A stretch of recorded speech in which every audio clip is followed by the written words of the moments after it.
Amalgamation of partnerships with illustration. Two or more partnership firms carrying on similar business amalgamate with a view to avoid competition or to secure greater efficiency and economy.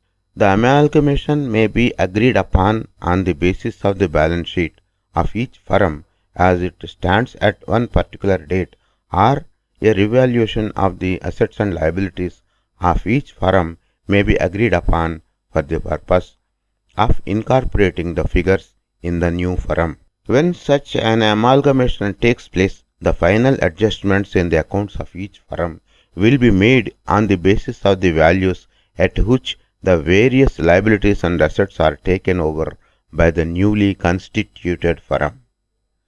All such adjustments would be made through a profit and loss adjustment account, which in its turn would be closed by transfer to the capital accounts of the partners in their profit sharing proportions. Each partner's capital account would then show the capital he has to introduce in the new firm.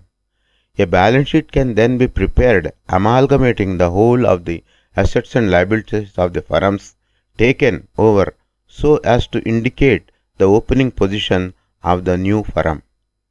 Let us check an illustration on the amalgamation of two partnership firms and how to record the journal entries and close the individual firms and open a newly amalgamated firm's balance sheet and partners' capitals. Illustration: X and Y amalgamate their businesses on 1st January, their balance sheets being as follows. Balance sheet of X. Liabilities side: creditors 25,000, loan from Mrs. X 7,500, capital 35,000, total 67,500. On the asset side of X, cash at bank 2,500, debtors 20,000, stock 15,000, furniture and fixtures 2,000, plant 28,000, total assets 67,500. And balance sheet of Y company, on the liability side, creditors 40,000, capital 23,000, total 63,000 liabilities. And on the asset side, stock 25,000, debtors 25,000, less reserve 1,000, 24,000, bills receivable 2,000, plant 12,000, total assets 63,000. The following adjustments were agreed upon. A. The goodwill of X and Y was agreed at 7,500 and 5,000 respectively. B. The plant of X was to be depreciated by 10% and that of Y was to be taken at book value. C. 5% reserve for doubtful debts was to be created on debtors of both the parties. D. X's stock was to be appreciated by 15% and Y's to be depreciated by 5%. E. X's fixtures were taken over at 2,300 and the creditors of each were brought in less 5% reserve for discounts. F. The private liability of X and the bills receivable of Y were not brought in. G.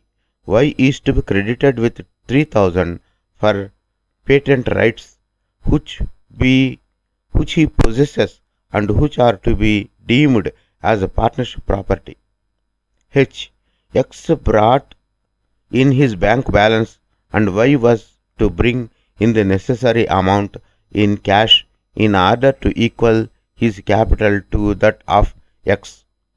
Pass journal entries recording the assets and liabilities brought in and prepare the opening balance sheet of the amalgamated firm.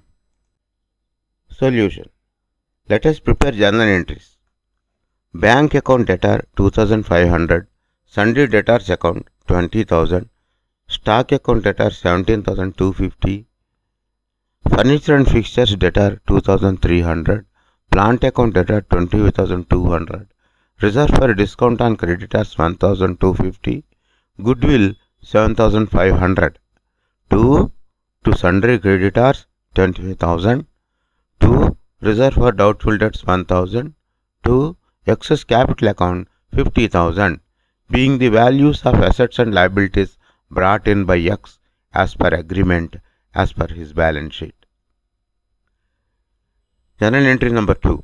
Bank account data 20,500, sundry debtors 25,000, stock 23,750, patents 3,000, plant 12,000, reserve for discount on creditors 2,000, goodwill 5,000, to sundry creditors 40,000, to reserve for doubtful debts 1,250, to Y's capital account 50,000, being the values of assets and liabilities brought in by Y as per agreement as per Y's balance sheet. Finally, the balance sheet of X and Y, the amalgamated firm, as at 1st January 1932. On the asset side, cash at bank 23,000, sundry debtors 45,000, less reserve for doubtful debts 2250, stock 41,000, patents 3,000, furniture and fixtures 2,300, plant 37,200, goodwill 12,500, total 1,61,750. All these assets are brought into the amalgamated firm from X company and Y company, both put together.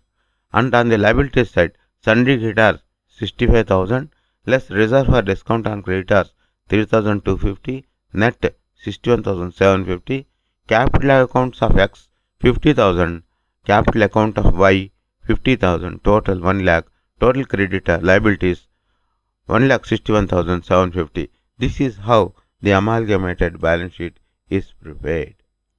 In the next lecture, we will discuss about the purchase of a business by a partner with an illustration.